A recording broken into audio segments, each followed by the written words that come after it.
রাসূল আকরাম সাল্লাল্লাহু আলাইহি সাল্লাম তার মায়ের গর্ভ থেকে একদম পরিষ্কার পবিত্র বাইর হয়েছে। বুঝে আসছে কথা? মিলাদুন নবী শুধু আলোচনার বিষয়, পালনীয় কিছু নাই, এটা সম্ভব না আমাদের। কারণ রাসূল আকরাম সাল্লাল্লাহু আলাইহি সাল্লাম যখন জন্ম নিছেন সাথে সাথে সিজদায় গেছে এবং দোয়াও করছেন।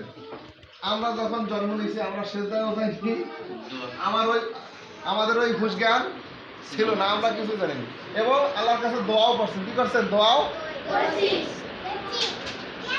রাসূল আকরাম সাল্লাল্লাহু আলাইহি সাল্লাম সকালবেলা ফজরের সময় জন্মগ্রহণ করছেন, সন্ধ্যাবেলা তার সাথে চাঁদ খেলার জন্য খেলা করতে আসছিল। মা আমেনা কাঁদতেছিলেন যে আব্দুল্লাহ থাকলে, তার বাবা থাকলে দেখতো, খেলনা নিয়ে আসতো। আমাদের বাবারা খেলনা নিয়ে আসে না? প্লাস্টিকের খেলনা, কাঠের খেলনা, মাটির খেলনা নিয়ে আসে না? আমরা এগুলো দিয়ে খেলে আনন্দ পাই না? তো রসুলের মা চিন্তা করছিল যদি মোহাম্মদ সাল্লামের বাবা বেঁচে থাকতেন তো বাজার থেকে, মার্কেট থেকে খেলনা নিয়ে আসতেন। তো আল্লাহ পাক রব্বুল আলামিন আমাদের নবীর জন্য চাঁদকে খেলনা বানাইছেন। কি? চাঁদকে খেলনা বানাইছেন।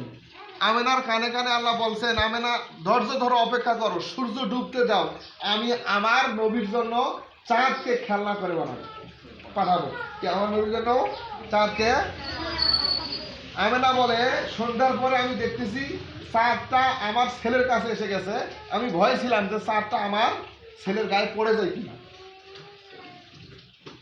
চাঁদটা পড়ে যায়।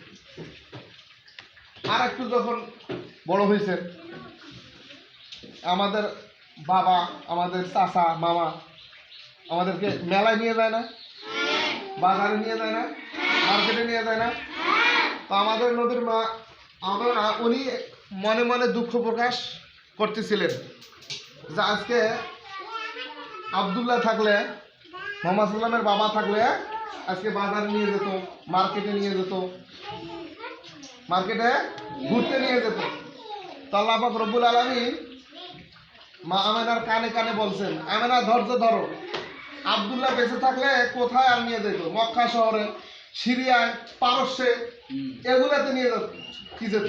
তুমি একটু অপেক্ষা করো, আমার নবী বড় হোক, আমি তাকে মেরাজ করায় নিয়ে আসবো। জান্নাত, জাহান্নাম, আরশ, কুরসি, যত কিছু আছে, সাত আসমান ঘুরায় আমার নবীকে আমি তোমার কোলে আমার পাঠাবো।